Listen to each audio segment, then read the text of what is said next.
Bonjour tout le monde. Alors, la dernière fois, on s'est arrêté au niveau de la glycolyse. On a déjà démontré, expliqué que cette voie va permettre de générer sur le plan énergétique 8 ATP et sur le plan des métabolites le pyruvate. Alors, dans cette vidéo, dans cette séance, on va essayer de voir quelles sont les destinations du pyruvate. Alors, une molécule de glucose.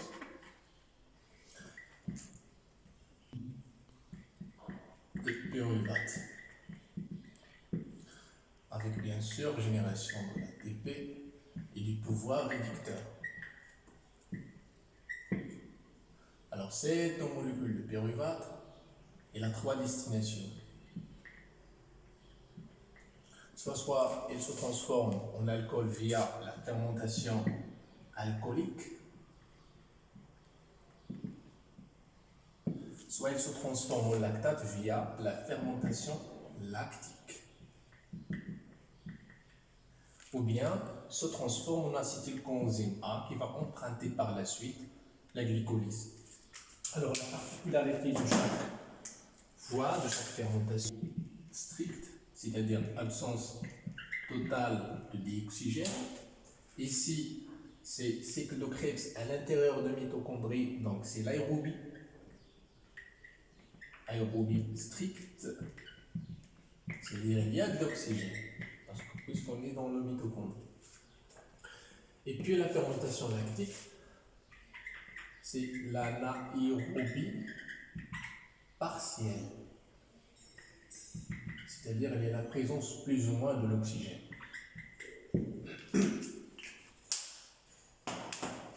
Alors, on va commencer d'interpréter, d'expliquer cette première transformation, c'est-à-dire la transformation de pyruvate en l'acide lactique. Alors, le glucose, voilà, c'est ça, le glucose.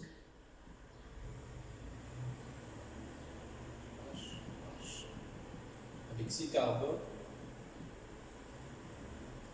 il se transforme en molécule de pyruvate.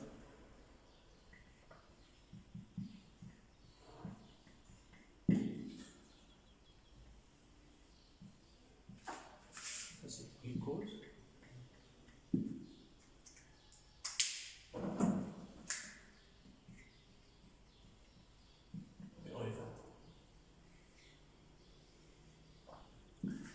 Et on a constaté que la dégradation de glycolyse du glucose en pyruvate via la glycolyse va permettre de générer, sur le plan énergétique, 2 ATP et sur le plan des pouvoirs réducteurs, le DNADH2. C'est très important.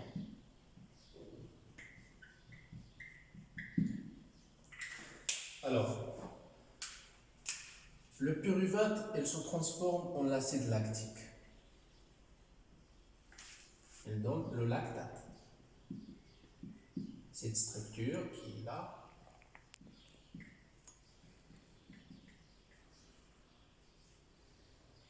Alors, la transformation de pyruvate en lactate, il implique le lactate des hydrogénases, qui est l'enzyme des hydrogénases, et il implique également la réoxydation du pouvoir réducteur. C'est très important.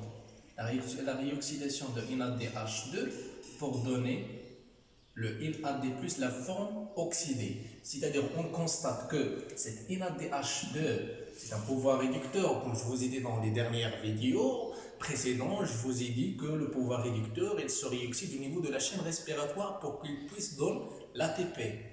Or, ici, cette réoxydation de NADH, elle se fait ici, au niveau du substrat. Mais la particularité, c'est que l'accepteur final des électrons, ici, n'est plus l'oxygène, mais c'est un métabolite. Alors voilà.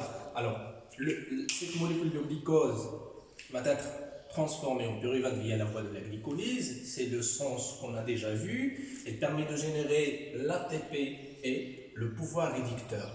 Et également, le pyruvate, via l'enzyme, le lactate des hydrogénases, va permettre de transformer cette pyruvate en lactate tout en fait la réduction de cette molécule NADH2 en réoxydant pardon, cette molécule de NADH2 en NAD+, qui va être réutilisée encore une fois dans la voie de la glycolyse.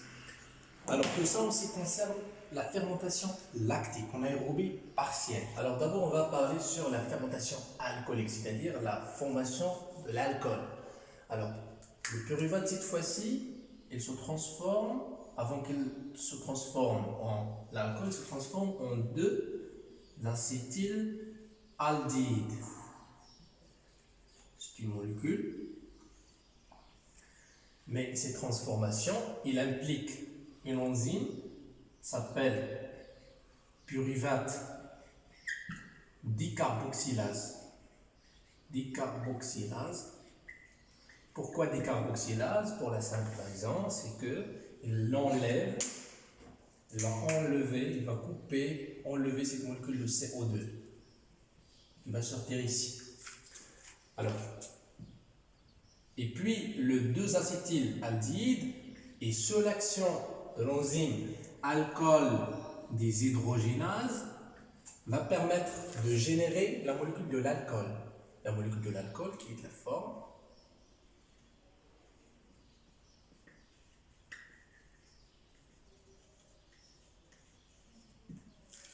comme ça.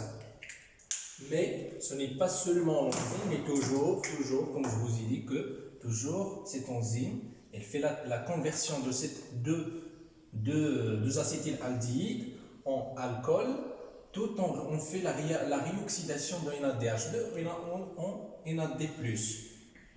C'est de la même façon, cette réoxydation de NADH2, ça se fait toujours au niveau du substrat et non pas au niveau de la chaîne respiratoire. Alors, qu'est-ce qu'on va conclure? Alors, on conclut que les voies de la fermentation, que ce soit alcoolique, que ce soit lactique, qu'est-ce qu'elles permettent?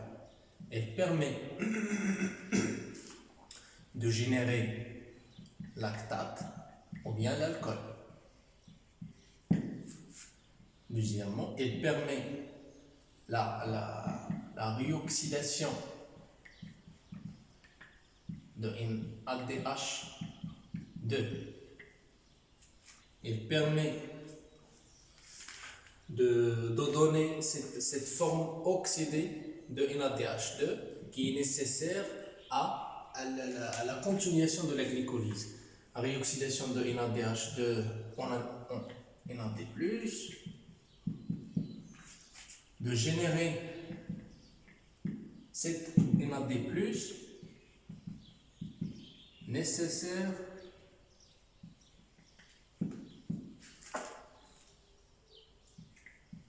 à la continuation de la glycolyse, de la glycolyse. Mais également, elle permet de produire l'ATP en permanence, production d'ATP en permanence.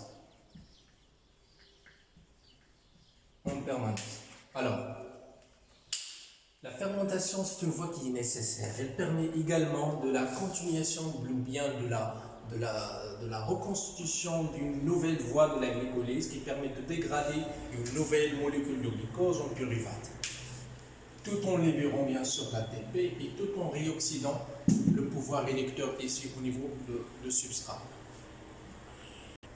Alors, après avoir les deux voies de fermentation, que ce soit lactique, que ce soit alcoolique, on va essayer de voir ces transformations de pyruvate en acétylcoenzyme. Alors, le pyruvate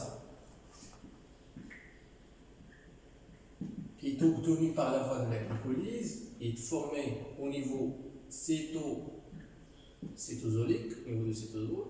Il va franchir les deux membranes, la membrane externe mitochondriale et la membrane interne mitochondriale. La membrane interne mitochondriale, c'est une membrane qui est très sélective.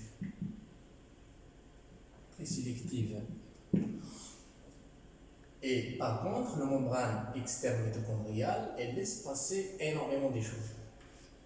Alors, cette molécule de pyruvate, elle se retrouvera au niveau du matrice mitochondriale. Ça, c'est la mitochondrie. Au niveau de la matrice mitochondriale, auquel ici, ces transports de cytosol vers la mitochondrie, il y a un transport spécifique par cette molécule de pyruvate que je ne parlerai plus. Et puis, le pyruvate se transforme en acétylcoenzyme A, ici. C'est-à-dire la structure, je vais faire ici. Se transforme en acétylcoenzyme A. Plus, ça donne une H. Que ça au niveau, à l'intérieur du mitochondrie. Et puis, il y a le coenzyme. Ça génère du CO2. Et cette CO2 qui est là. C'est-à-dire, on constate que coenzyme A et chaîne radicale CH3 acétyl coenzyme A qui est formé au niveau du matrice mitochondriale à l'intérieur. Alors, qu'est-ce que vous remarquez? Vous remarquez qu'il y a l'obtention de CO2 et le NADH, le pouvoir réducteur. Le pouvoir réducteur, c'est très important. Peut-être réutiliser cette fois-ci au niveau de la chaîne respiratoire. Le CO2 qui est formé ici, c'est très important. C'est une réaction de décarboxylation. La transformation de pyruvate. La transformation de pyruvate en acétyl-CoA, c'est une réaction de décarboxylation. Pourquoi décarboxylation? Parce que tout simplement, il y a le dégagement, il y a la libération d'une molécule de CO2 qui est catalysée, cette réaction qui est catalysée par un complexe,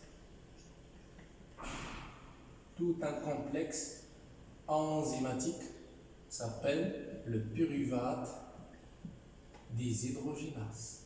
C'est un complexe des hydrogénases. Voilà. L'acétylcoenzyme A qui est formé ici à l'intérieur du mitochondrie, c'est-à-dire au niveau du matrice, va être engagé dans le cycle de Krebs. C'est ce qu'on va voir dans la prochaine vidéo.